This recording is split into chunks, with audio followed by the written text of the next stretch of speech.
السلام علیکم، میں افیر عالیہ اردو لورز میں آپ سب کو خوش آمدید۔ اگر آپ میری چینل پہ نئے ہیں تو اسے سبسکرائب کر لیں، اور اگر میری ویڈیو پسند آئے تو لائک کا بٹن دبانا نہ بھولیں، اور کوئی بھی قصہ، کہانی، کتاب، شاعری، جو کچھ بھی آپ سننا چاہیں کمنٹ باکس میں آ کے براہ کرم اس کو نوٹ ضرور کروا دیجیے تاکہ میرے لیے آگے آسانی رہے۔ آج ہم پارس، نیمرا احمد کا ناول پارس کی قسط نمبر 9 سنیں گے۔ ہاں رافعہ، کیسی ہو؟ وہ زبردستی مسکرائی۔ بالکل ٹھیک، پتہ ہے بھائی پہنچ گیا برطانیہ۔ اس نے دوسری سانس ہی نہیں لی اور نئی خبر اگل کے میز کے کنارے پر آ گئی۔ اچھا، اچھی بات ہے۔ اس کی جبری مسکراہٹ پھیکی پڑ گئی، آنکھوں میں مبہم سا تاثر ابھر آیا، جیسے معلوم نہ ہو کہ اسے خوش ہونا چاہیے یا ناخوش۔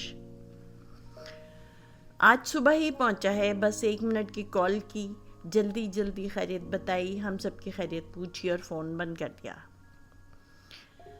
ہاں، تمہارا بھی پوچھا تھا۔ پارس نے سر ہلایا اور اپنے کھلے رجسٹر کو دیکھنے لگی۔ رافعہ بے نیازی سے بولے جا رہی تھی، پتہ ہے وہاں بہت اونچی عمارتیں ہوتی ہیں، بھائی تو بڑا خوش ہے، کہہ رہا تھا آرام سے سیٹل ہو جائے گا، پھر خط لکھے گا اور فون بھی کرے گا اور پیسے بھی بھیجے گا۔ واہ، ہمارے تو دن پھر جائیں گے۔ آمین۔ وہ رجسٹر کے صفحے کا دوسرا کنارہ موڑنے لگی، جیسے رافعہ سے نگاہ نہ ملانا چاہتی ہو، جیسے اسے اندیشہ ہو کہ اس کی نگاہوں کا تاثر وہ نوٹ کر کے اپنے بھائی کو بتا دے گی۔ اماں کہہ رہی تھی پہلے گھر کا پلستر کروائیں گے، پھر نیا سامان ڈلوائیں گے، اوپر کا پورشن بھی بنوانا ہے، جب بھائی کی شادی کریں گے تب وہ پورشن لش پش تیار ہوگا۔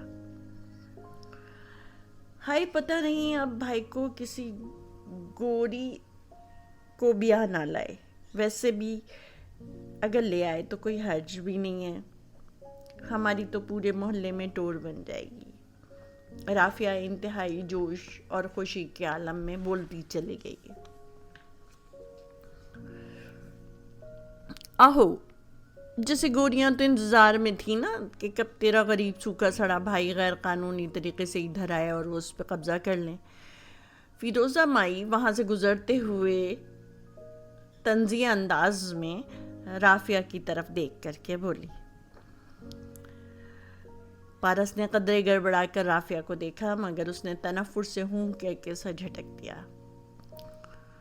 لوگوں کو بھی نا کسی کی خوشحالی ہضم نہیں ہوتی، جل ککڑے نہ ہوں تو۔ وہ پارس پر ایک گہری نگاہ ڈال کے بولی، جیسے زیر عتاب صرف فیروزہ مائی نہ ہو بلکہ پارس بھی ہو۔ فکر نہ کرو، انشاءاللہ سب اچھا ہو جائے گا، وہ نرمی سے بولی۔ رافعہ کے لبوں پر تمسخرانہ مسکراہٹ امڈ آئی۔ ابھی تم دیکھنا ہمارے دن کیسے پھرتے ہیں، جب نیا ٹی وی لے آئیں گے تو سارے ایرے غیرے ہمارے دروازے پہ کھڑے ہوں گے ڈرامے کے وقت، پر اب تو میں کسی کو بھی منہ نہیں لگاؤں گی۔ جلتے ہیں سب۔ وہ جیسی آئی تھی ویسی ہی چلی گئی۔ بک شیلف پر ابھرے عکس میں ہلچل مچی تھی۔ پارس نے چونک کر دیکھا، باہر فائز آتا دکھائی دیا۔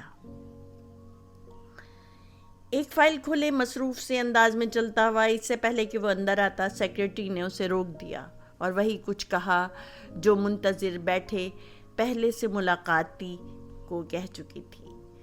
فائز ذرا حیران ہوا، پھر اس نے کچھ کہا جس پر سیکرٹری نے انٹر کام اٹھایا۔ جی، پارس نے بزر بجنے پر ریسیور کان سے لگایا۔ فائز صاحب کو کچھ ڈاکومنٹس پر، ہاں انہیں بھیج دیں، اس نے یہ کہہ کر ریسیور رکھ دیا۔ سیکرٹری نے سر ہلایا۔ فائز دروازہ کھول کر اندر آیا۔ شجاع کے چہرے پر الجھن تھی، مگر وہ بیٹھا رہا۔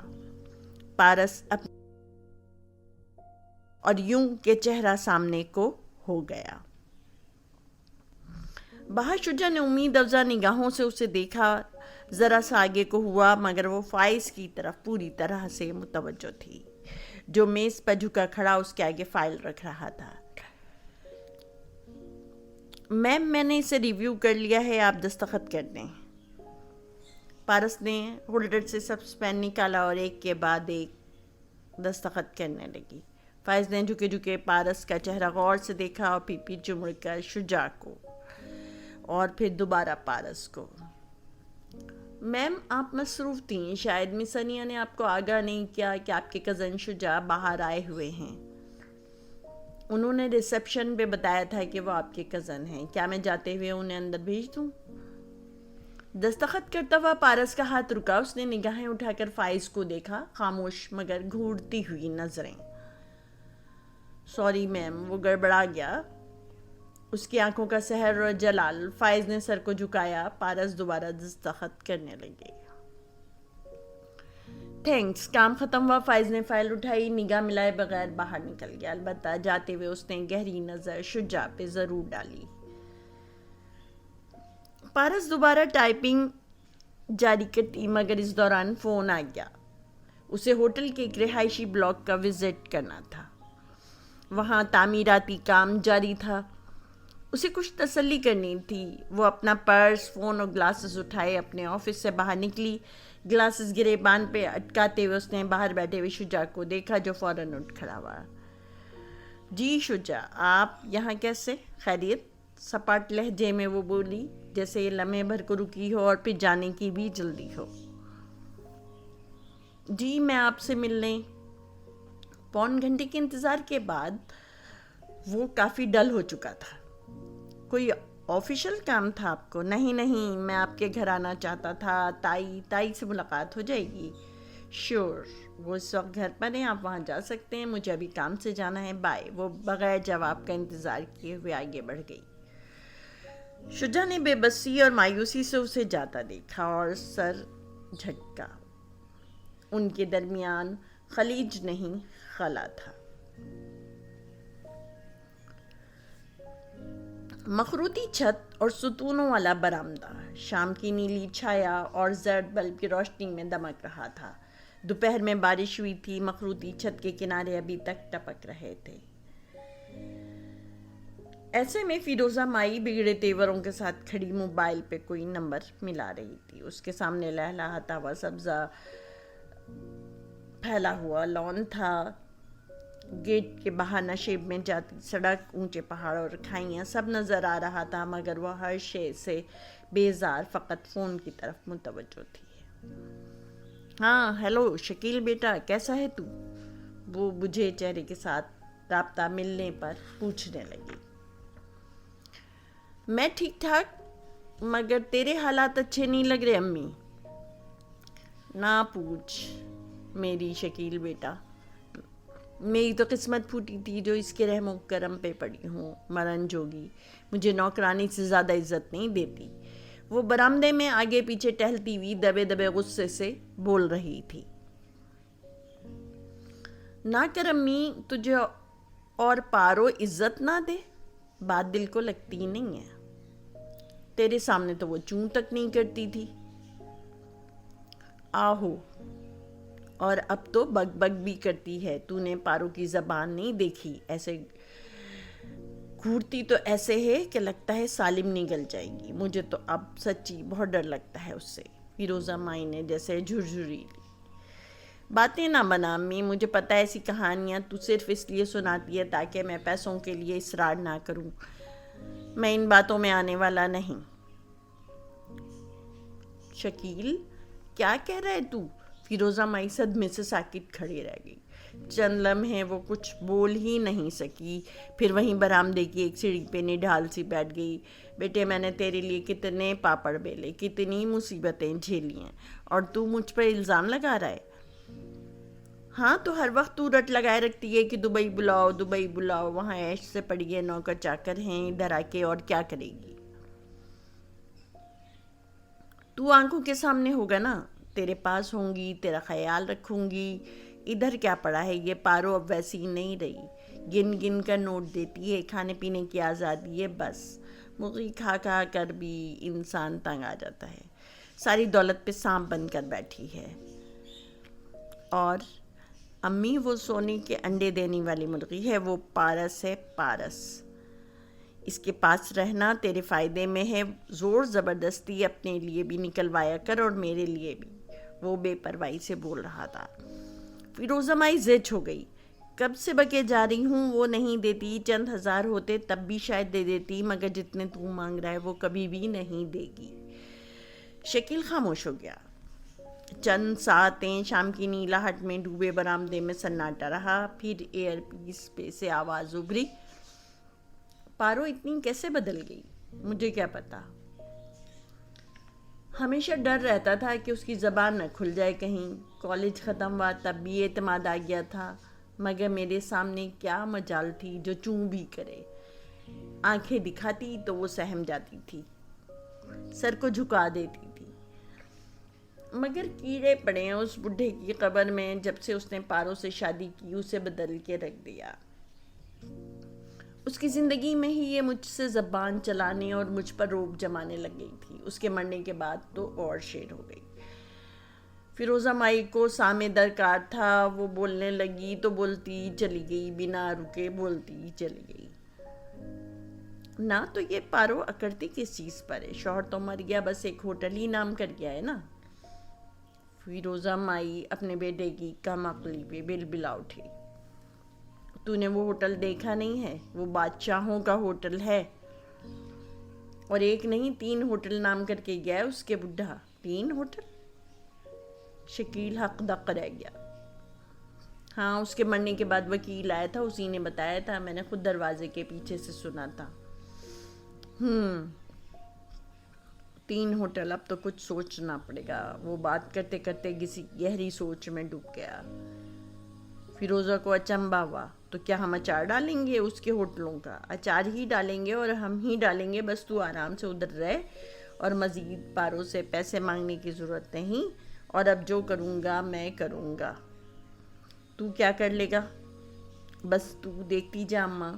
فون بند ہو چکا تھا۔ فیروزہ مائی نے حیرت سے موبائل کو دیکھا۔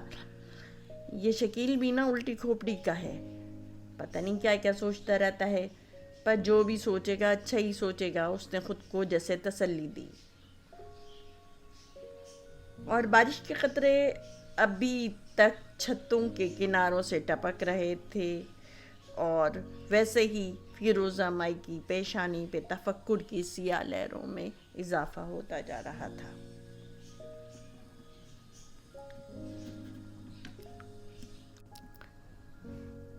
وہ سامنے لان کو دیکھتے ہوئے ذہن میں شکیل سے کی یہی باتیں دہرانے لگی۔ رضوان حیات، ہاں، ان سے شادی کے بعد پارو بدلنے لگی تھی۔ گھاس پر بارش کے قطرے ابھی تک ٹھہرے ہوئے تھے، جیسے سبز چادر پر ننھے ننھے ہیرے بکھرے ہوئے ہوں۔ ان ہیروں کی منعکس کردہ روشنی میں تصاویر بنتی چلی جا رہی تھیں۔ فیروزہ مائی کی نگاہیں ان پر جمیں تو جیسے ان کے اندر تک سفر کرتی گئیں، تہ در تہ دور اندر تک۔ بارش اب جا کر تھمی تھی، اور اس چھوٹے سے لانگ روم میں صوفے پر پیر اوپر کر کے بیٹھی فیروزہ مائی کھڑکی سے باہر گرتے آخری قطرے دیکھ رہی تھی۔ اس کی پیشانی پہ بل تھے اور منہ ہی منہ میں کچھ بدبد آ رہی تھی۔ اچھے بھلے پنڈی میں رہتے تھے، اپنا مکان تو تھا، وہاں تو پارو بھی نوکریاں کر لیتی، مگر مت ماری گئی تھی میری جب ہی زیادہ تنخواہ کا سن کر ادھر مری آ گئی اس کے ساتھ۔ افسوس، اس نے آہ بھری، میں نے سوچا تھا ہوٹل والے چھوٹا سا پوشن دے رہے ہیں، پھر اتنی تنخواہ اور خوبصورت جگہ، مجھے کیا پتا تھا یہاں پر تو ہڈیاں جمانے والی سردی ہوگی، اور یہ بارش بھی نہ دن دیکھتی ہے نہ رات، ہر وقت برسنے کو تیار، نرا عذاب ہے۔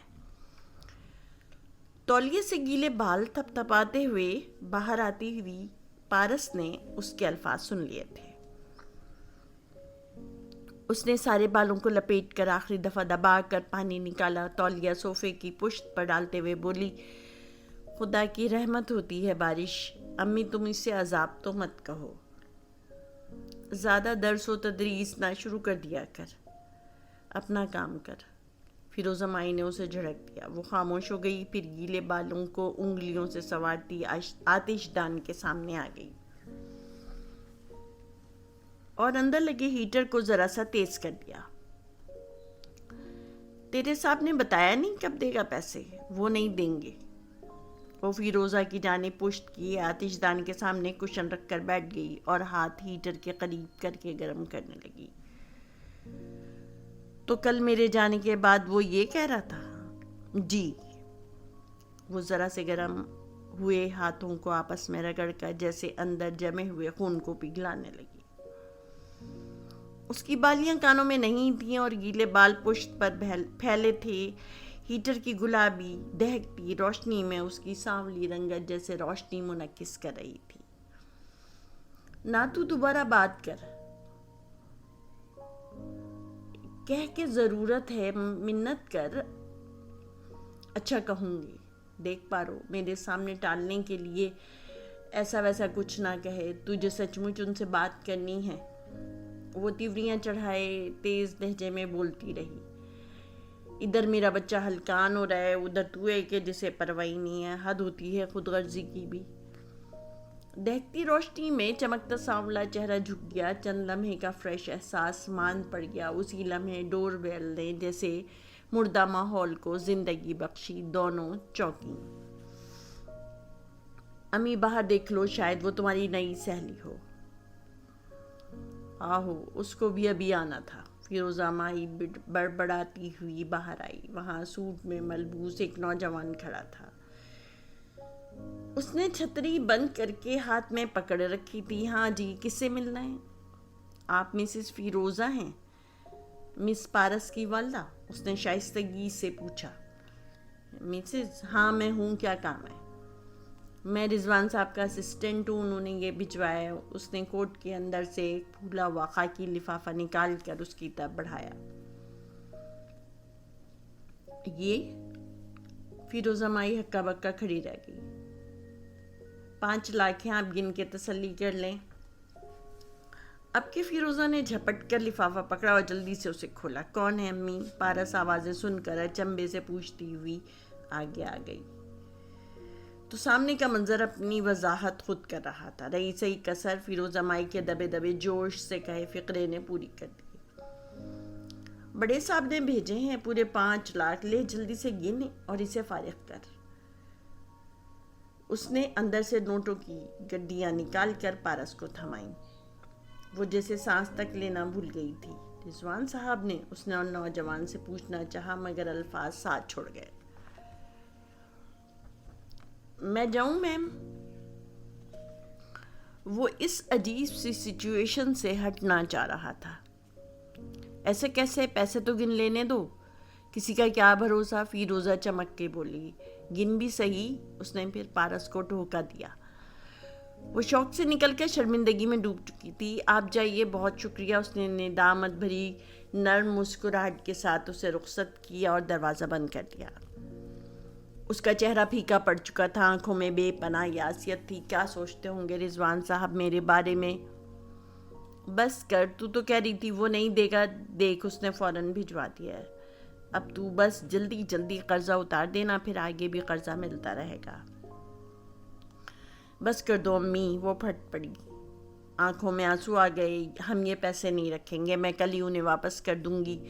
ہم یہ پیسے بالکل بھی نہیں رکھیں گے۔ چل ہٹ۔ فیروزہ مائی نے گڈیاں واپس کھینچی۔ میں خود گن لوں گی، آئی بڑی واپس کرنے والی ہوں۔ امی خدا کے لیے اتنا بڑا قرضہ میں کیسے اتاروں گی؟ کتنے مہینے لگ جائیں گے؟ بغیر تنخواہ کے ہم شکیل کو یہ سب بھیج دیں گے تو خود کیا کھائیں گے؟ تو ڈبل شفٹ کر لینا، فارغ وقت میں کوئی اور نوکری کر لینا۔ اب زیادہ بحث نہ کر، ہٹ، مجھے گننے دے۔ وہ صوفے پہ بیٹھ کر پوری دل جمعی سے انگلیوں پہ تھوک لگا لگا کے نوٹ گننے لگے۔ پارس بے بسی سے اس کی طرف پشت کر کے کھڑی ہو گئی۔ یقیناً وہ اپنے آنسو چھپا رہی تھی۔ نوٹ گنتے ہوئے فیروزہ مائی نے ذرا کی ذرا نگاہ اوپر اٹھائی۔ پارس کی پشت پہ گرے بالوں کے سرے ٹپک رہے تھے، ننھے ننھے ہیرے جیسے قطرے، ٹپ ٹپ۔ گھاس پہ ننھے موتی شام کا ڈوبتا ماحول، کسی پرندے کی آواز بلند ہوئی تو فیروزہ مائی جیسے نیند سے ہڑبڑا کے جاگی۔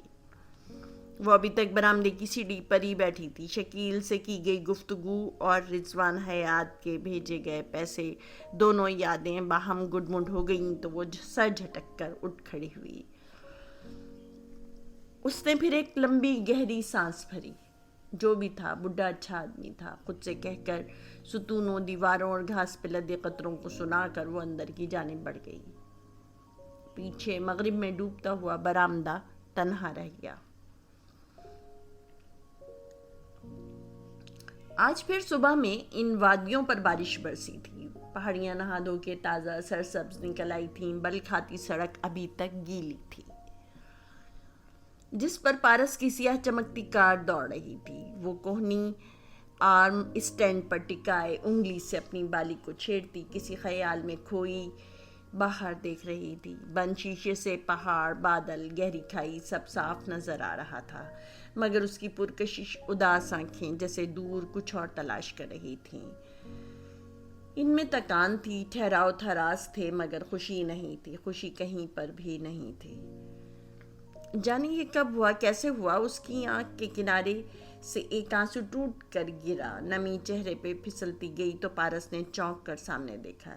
ڈرائیور سامنے دیکھتے ہوئے خاموشی سے ڈرائیو کر رہا تھا۔ وہ اس کی طرف متوجہ نہیں تھا یا نہ ہونے کی اداکاری کر رہا تھا۔ پارس نے پیچھے رکھے ٹیشو باکس سے ایک ٹیشو نکالا اور اس کی 2 تہیں لگا کر آنکھ کا کونا پوچھا، پھر ذرا سا بھیگا ٹیشو ہتھیلی میں دبا لیا۔ لمحے بھر کے جلد تھل کے بعد وہ دوبارہ سے کمپوز ہو گئی تھی، ٹھنڈی پرسکون پارس۔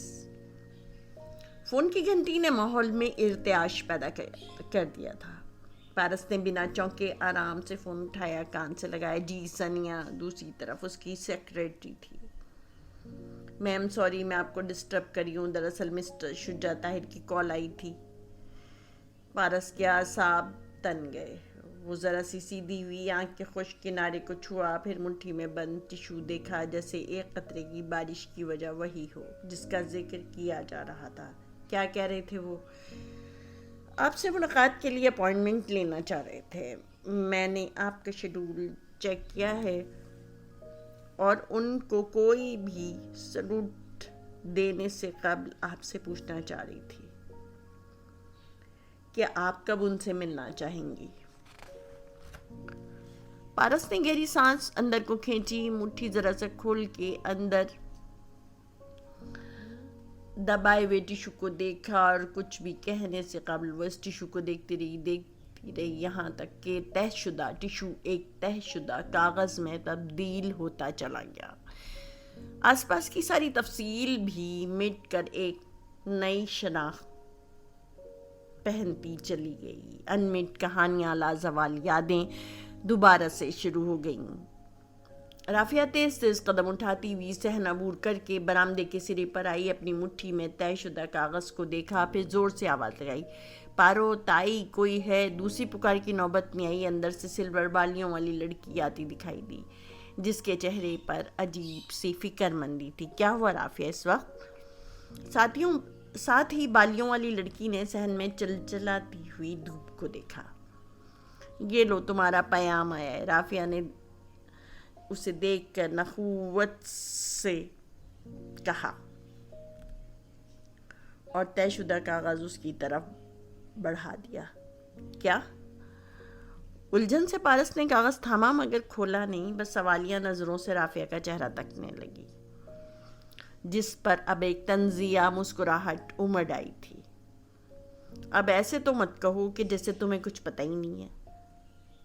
بھائی کو پابند تو کیا ہی گیا تھا نا تم نے، تبھی تو اس نے تمہیں خط لکھا۔ اب خود دیکھو کیا اچھا لگتا ہے، ایک ہی لفافے میں ایک خط ہم سب کے لیے ہو اور ایک میں صرف تمہارے لیے۔ پارس نے الجھی نظروں سے کاغذ کو دیکھا، پھر نفی میں گردن ہلائی۔ یہ مجھے نہیں پتا کہ اس نے کیوں لکھا ہے، شاید کوئی ضروری بات ہو، مگر اس نے اب بھی وہ خط نہیں کھولا، جیسے سمجھنے سے قاصر ہو کہ اسے کھولنا چاہیے یا نہیں۔